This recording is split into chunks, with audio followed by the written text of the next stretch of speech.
pessoal, graças a Paz, sou o pastor Eliseu Rocha, esse é o nosso canal Brasil Batista, hoje recebendo aqui Jonatas Nascimento, contador, homem experiente, diácono do Campo Fluminense, e ele vai estar falando um pouquinho sobre a importância do preparo em relação às leis, ao estatuto e a esse novo tempo que nós estamos vivendo no Brasil e no mundo. Então eu quero passar agora a palavra ao Jonatas para ele fazer as suas apresentações aí iniciais. Pastor Eliseu, muito obrigado por essa rica oportunidade, parabéns pela dinâmica como você conduz esse quadro, já ouvi da outra vez, o seu filho te entrevistando, foi muito legal, o pastor Mateus. Então é uma alegria estar sentado aqui e tenho a expectativa de que eu tire algumas dúvidas, leve algumas informações, alguns esclarecimentos dentro da minha área de atuação, para que realmente o seu canal ele alcance o interesse das pessoas dentro daquilo que eu posso contribuir. Muito bem, Jonatas, muito obrigado pela sua participação. Bom, Jonatas, você sabe que o tempo ele muda, né? As leis também, e hoje nós temos igrejas tentando avançar, tentando crescer em meio a essa sociedade, e na sua experiência de contabilidade, de alguém que trabalha também com as reformas de estatuto, quais são os maiores desafios nesse tempo para as igrejas que ainda não atualizaram o seu estatuto? São muitos desafios que as igrejas têm. Uma coisa que é verdade absoluta, que eu tenho dito aí, repetidas vezes, é de que a igreja hoje não tem mais lugar para amadores. Vou repetir. Igreja hoje não tem lugar para amadores, porque todo ambiente requer capacitação e a igreja, ela tem um lado, desculpa a expressão, terrivelmente empresa. Por que eu digo isso? Quando a igreja se organiza juridicamente, que ela obtém lá, faz a sua ata de fundação, registra o seu estatuto, obtém CNPJ e os cadastros necessários para ela funcionar dentro da lei, então, meu amigo, ela está dizendo que ela quer andar corretamente perante a comunidade eclesial e também perante o fisco. É o cumprimento de Romanos 13, de 1 a 7. Então, essa igreja ela precisa ser arrojada, ela precisa ter gestores altamente ali comprometidos com aquela obra, ombreados com a liderança da figura do pastor e dos demais irmãos lá, e todo mundo olhando para a mesma direção. Do contrário, essa igreja tende a ser uma igreja muito comum, cumpridora de expediente e fadada ao fracasso. Hoje há muitas igrejas nessa condição, que estão lá cumprindo o seu expediente, abrindo as portas, né? Realizando lá os seus expedientes, mas não fazem cosquinha na sociedade. Desculpa, tá? Eu estou sendo assim muito incisivo, mas é porque eu cansei de usar uma linguagem eufemística. Então hoje eu ouso, né, mexer com o brio das lideranças para ver se acontece alguma coisa. Não que eu seja uma pessoa mordaz, não é isso. Eu sou uma pessoa que sou da família de Deus, sou um crente denominacional, né? Então, claro que eu quero ver as coisas darem certo. E, nesse sentido, eu tenho a obrigação de falar. Aí, como eu disse para você que são muitos desafios, pastor Eliseu, o primeiro que eu colocaria, dentre todos eles, é a questão do alvo que a igreja deseja alcançar. A igreja é um organismo vivo e, como tal, tá, ela nasceu para crescer. Nenhuma igreja, vou montar uma igreja ali para poder expulsar as pessoas, me distanciar da sociedade, para não pregar o evangelho, para não cumprir a missão dela. Não, não é isso. Ela nasce para crescer. E qual é o crescimento? É um crescimento quantitativo ou qualitativo? As duas coisas. Não tem esse negócio, não, tem que ter qualidade. Tá, não é isso. Tem que ter quantidade também, ué. Sim. Nós temos que povoar o céu, e o céu será povoado com a genuína pregação do evangelho. Não é a indústria do entretenimento que nós temos visto aí, mas a genuína pregação do evangelho. É isso que importa, que se impõe à igreja hoje, nesses últimos tempos que precedem a volta de Jesus. Essa é a minha plena convicção. E aí, hoje, as igrejas, pastor Eliseu, elas estão dentro de um contexto assim, muito perigoso, porque nós nunca vivemos tantas transformações sociais como agora. Somente aí nesse mês de junho, nós presenciamos aí o quê? A liberação da maconha, das drogas, né? E foi discutido, aí botaram por enquanto debaixo do tapete, mas a gente sabe qual vai ser o final da história, que é a questão do aborto. Aborto é crime. Sim. E lamentavelmente há crentes que defendem essa pauta. É uma pauta, sem medo de errar, uma pauta diabólica em que tem crentes embarcando nisso aí. Então as ideologias hoje, o conceito de ética está muito forte, moral, sabe? Hoje, por exemplo, você não tem mais uma verdade absoluta. Hoje tudo é relativo e as igrejas estão embarcando nessa. Isso é muito perigoso. Então, o que eu digo?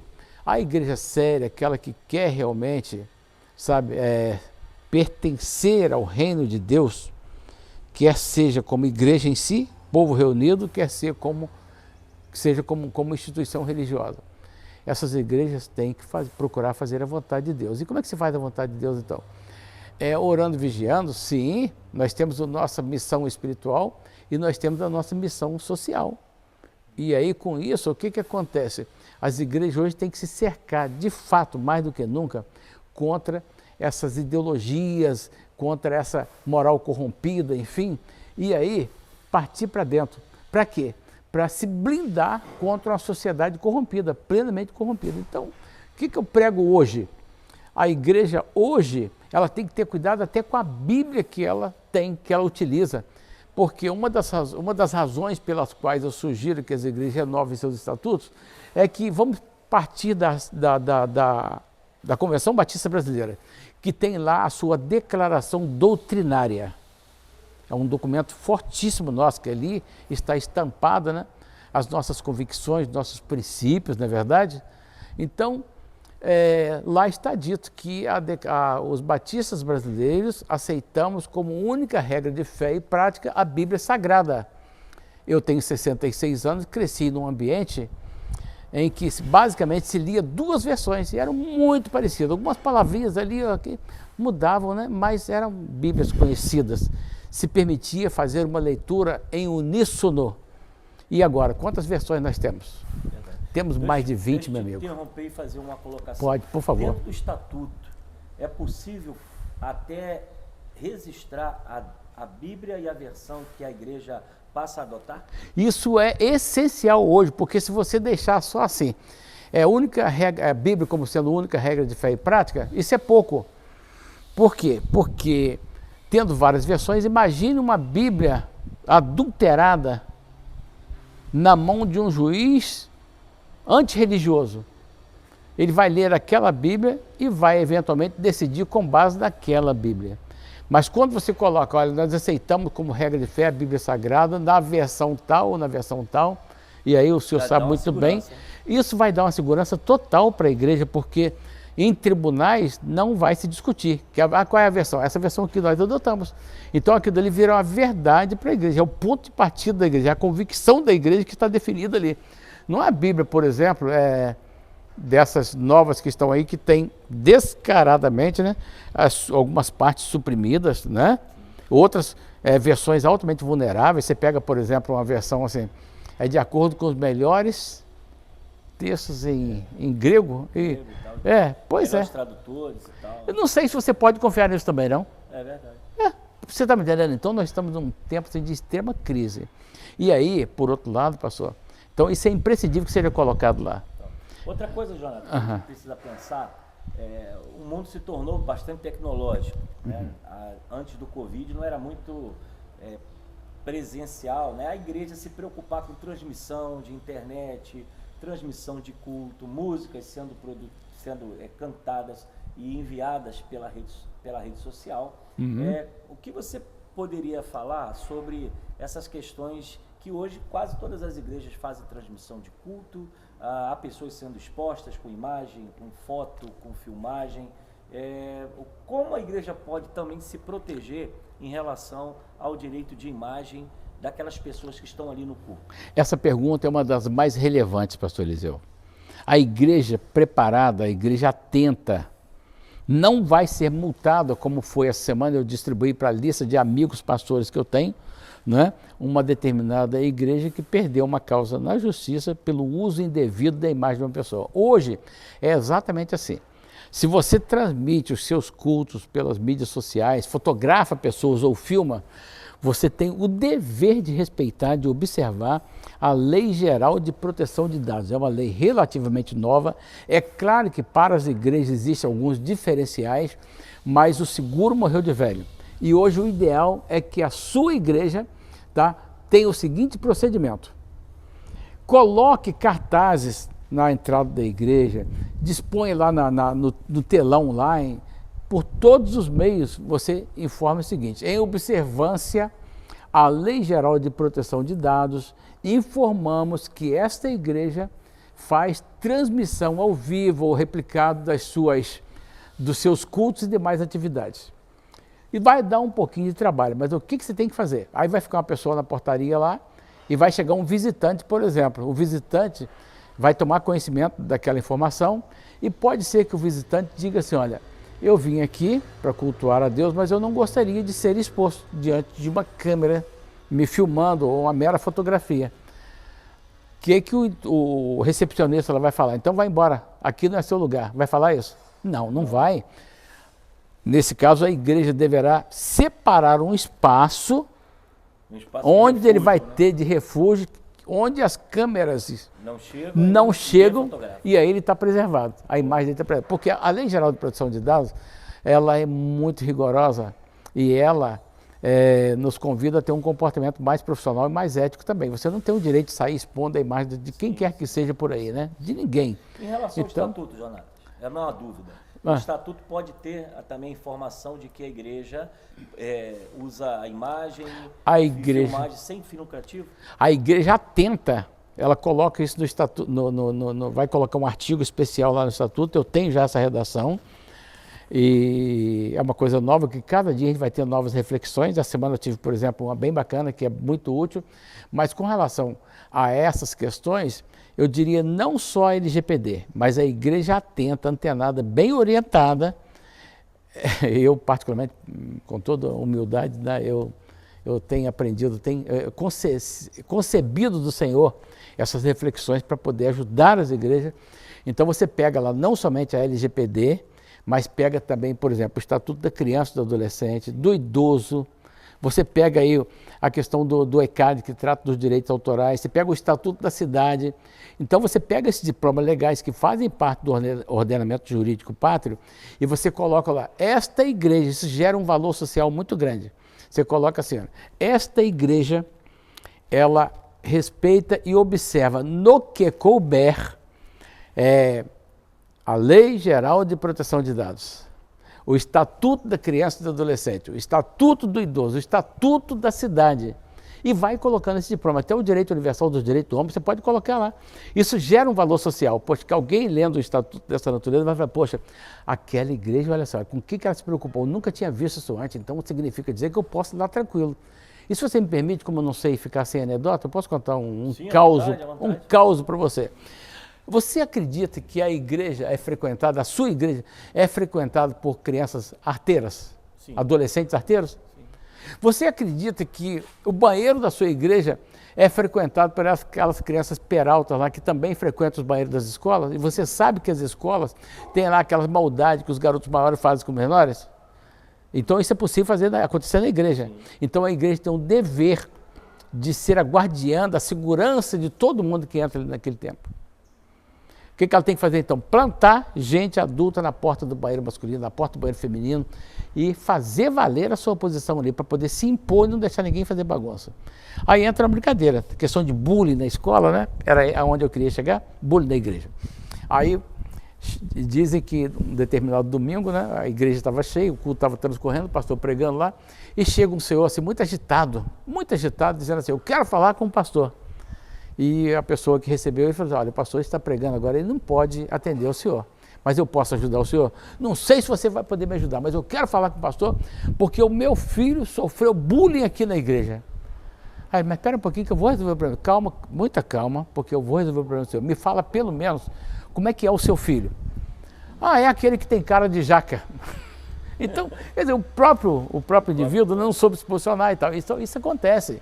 Um outro exemplo que eu dou, em relação ao respeito ao direito do idoso, toda pessoa depois de 50 anos, 60 anos, ela começa a ter apagões. Você não sabe ainda que você é novo ainda, mas pessoas, né, por circunstâncias diversas, elas naturalmente podem ter apagões e nós conhecemos 1000 casos de até mesmo morte súbita, né, na verdade. Então, chegou lá para a sua igreja uma senhorinha sozinha. Chegou lá um domingo, lá chegou outro, daqui a pouco ela virou frequentadora da sua igreja. O que a igreja vai fazer? Uma igreja atenta. Eu falei, poxa, aquela senhora está vindo aqui sozinha, então cola alguém com ela, alguém da ação social, algum irmão lá mais preparado, chega perto dela e fala, olha, muito prazer, seja muito bem-vinda, e é mesmo, né?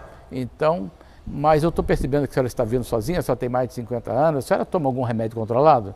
Ela, eu tomo sim, trago sempre na bolsa aqui, é mesmo, qual remédio a senhora toma? Ela vai dizer qual remédio que toma e vai até te mostrar o frasquinho com os remédios dela. Fica na minha bolsa. A senhora tem parente? Quem são os parentes da senhora? Olha o cuidado, como é que isso faz diferença. Aí você pega os dados de parentes dela, pega o endereço dela, para em caso de necessidade, socorrê-la, levá-la ao hospital, não é verdade? Então esse é um cuidado que a igreja hoje precisa ter. Algumas já têm, algumas poucas já têm, e outras muitas e muitas e muitas e muitas não têm. Então eu estou apelando agora para que todas façam isso. Aconteceu, meu amigo? Você tem mais possibilidade de deixar sempre alguém de plantão, igreja que não tem um veículo, ter lá de um diácono, de um irmão lá, um veículo disponível de plantão para, em caso de necessidade, socorrer o membro. Sim. Isso vai gerar um valor? Uma cadeira de roda. Vai gerar valor, não vai? Desmaia, sim. Mais não vai gerar valor? Sim. Aí eu te falei, para terminar, agora eu termino com piada, né, com anedota, né? Aí você pensa que está lá aquela senhorinha assim, ela chegou lá na igreja, sentou no seu banquinho lá, e está lá de cabecinha baixa, com olhos fechados lá, e você, poxa, aquela irmã ali, ela gosta de orar, né? E a oração termina e ela não levanta a cabecinha. E está lá orando, daqui a pouco o culto termina, está lá a irmã orando. Aí alguém chega perto assim, ela está morta. Faleceu, morte súbita, isso pode acontecer. Sim. Então a igreja tem que ter essa atenção hoje, que isso vai além da ideia de diaconado. Sim. Tá? A gente fala comumente no Brasil Batista que é diaconato, mas também cabe a palavra diaconado. Eu sei que sou antenado disso, que já até escreveu um livro sobre diaconia, né? Então, não sei se é novidade para você ou não, você é um homem letrado, né? Mas para todo efeito, então fica aqui essa informação que pode ser diaconado também. Então, o diácono hoje não é só para ficar fiscalizando alguns irmãos da igreja, ou pegando, meu amigo, estacionamento. Meu amigo, é por aí. O diácono, aliás, esse é um bom tema, era o caso de ressignificar o Ministério Diaconal, acho que seria muito interessante. Não sei se eu respondi a tua pergunta, então, em termos desse questionamento sobre o estatuto, que eu acho interessante que seja colocado lá um artigo especial sobre esses diplomas legais. Essa igreja respeita e observa no que couber esses estatutos. Aí sim, a igreja vai ficar tranquila. Muito bem. Deixo aqui, né, vou deixar o telefone do Jonatas Nascimento, diácono, experiente da área de contabilidade, também na reformulação de estatuto. Você que está assistindo, de repente está refletindo sobre isso, é bom você estar em contato. Ele tem lá toda uma equipe bem preparada para atender você, atender a sua igreja.